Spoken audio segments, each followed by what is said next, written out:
author of Vegan Eats World and Vegan Pie in the Sky, I'm going to talk about making a buttery, flaky pie crust.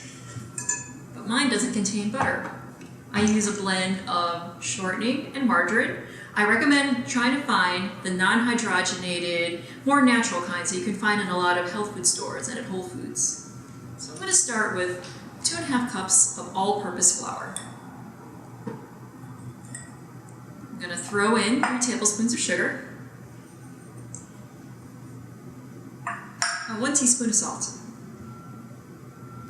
And I'm going to stir that together just to combine the ingredients.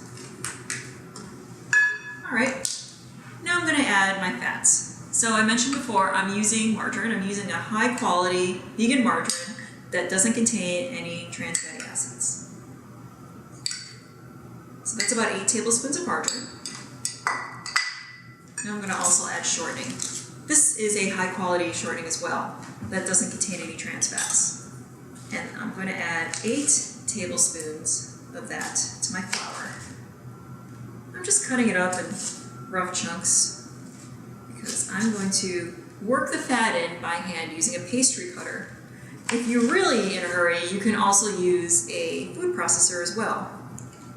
The idea is going to be to incorporate the fat into the flour so it looks like a sandy, gritty mixture.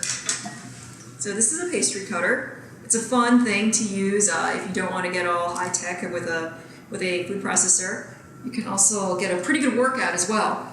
So all I'm doing is I'm pressing the blades of this pastry cutter into the flour to create a mixture that looks sandy and gritty. And when I'm going to add liquid later onto this, you want to make sure you handle the pie crust as little as possible. Right now it's okay to take out your frustrations and go ahead and work that stuff into the dough. Okay, this is looking pretty good. Okay, so you can see here that my final mixture, or almost final mixture, it has a sandy, gritty look to it.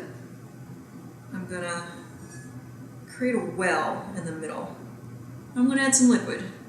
Now, the secret to making a good pie crust like this is to make sure that you don't melt the fat into the flour. You want little blobs of fat to still remain inside the flour to create those pockets of crispy, yummy goodness. So what I'm gonna use is ice water. I have here just about maybe a cup of water with some ice cubes that I threw in here to keep it as cold as possible. This will make sure that the little blobs of fat that are in here don't melt. Now I'm not going to add all of it at once. I'm going to add about 4 tablespoons. I'm just going to measure it out, sprinkle it in here.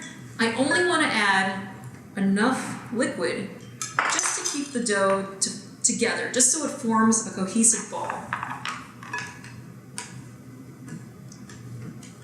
I'm just going to stir this again.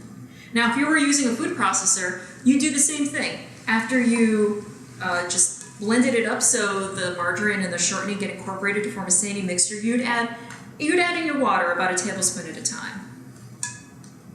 All right. So now I'm seeing that it's starting to stick together into big chunks. If you were doing this in a food processor, your flour should form a ball, or your dough should form a ball. Okay. I'm going to add even more. I'm going to add another 3 tablespoons.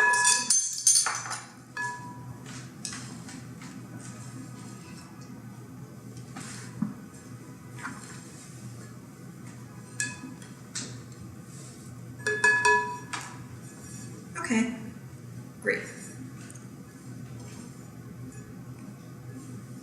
So I have a ball dough,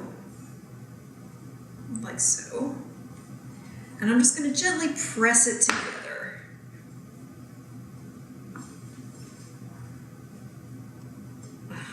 Here we go. Perfect.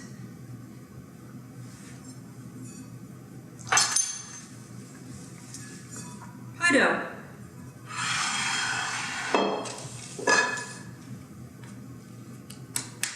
Now since this is for a double crust pie, or 2 bottom crusts, I'm going to slice this in half.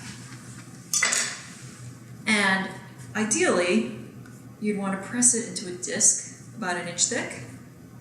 Wrap it up with plastic wrap and chill it. You can chill it for 4 hours, you can chill it overnight, you can keep it in the fridge for about a week.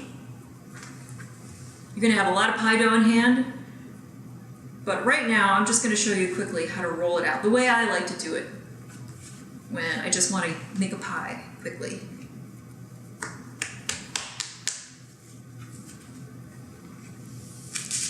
So I could do this just on the flour, on the board like this with some flour, but I like doing it with a little parchment paper sometimes. I find this is sometimes an easy way to try rolling out dough, especially if you're not used to making pie crust all the time. I'm still going to flour this up. I'm going to put down my pie dough, get out the rolling pin, and I'm also going to put flour on the rolling pin. Very important. It'll help you a lot to keep them sticking. Now when it comes to rolling out pie dough, you want to put your body weight into it. Do this standing up, and just give it a nice firm roll, like so, and then turn it slightly, and give it another roll. This will help ensure that your pie dough stays in a nice circle instead of going all over the place and making some kind of crazy shape. So as you can see, it is rolling around a little bit, but the ease of using the parchment paper will really pay off.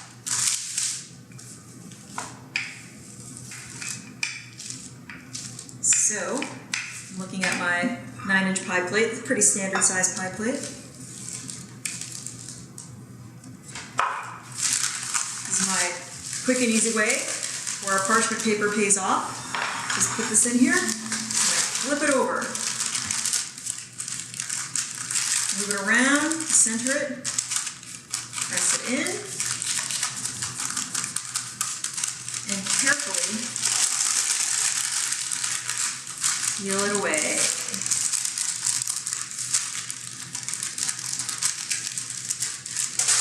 Just like so.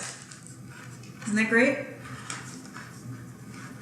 I'm just going to press it in gently. I can trim the edges with my sharp knife, a little overhanging, and from here it's really all up to you. You could poke some holes in it to par bake it for a pumpkin type pie, but if you're making a double crust pie, just roll the top out just like I did the bottom part, put your filling in, put it on top, and bake away. Thanks for joining me. Again, my name is Hope Romero. You can check out all my recipes at veganlatina.com. Thanks.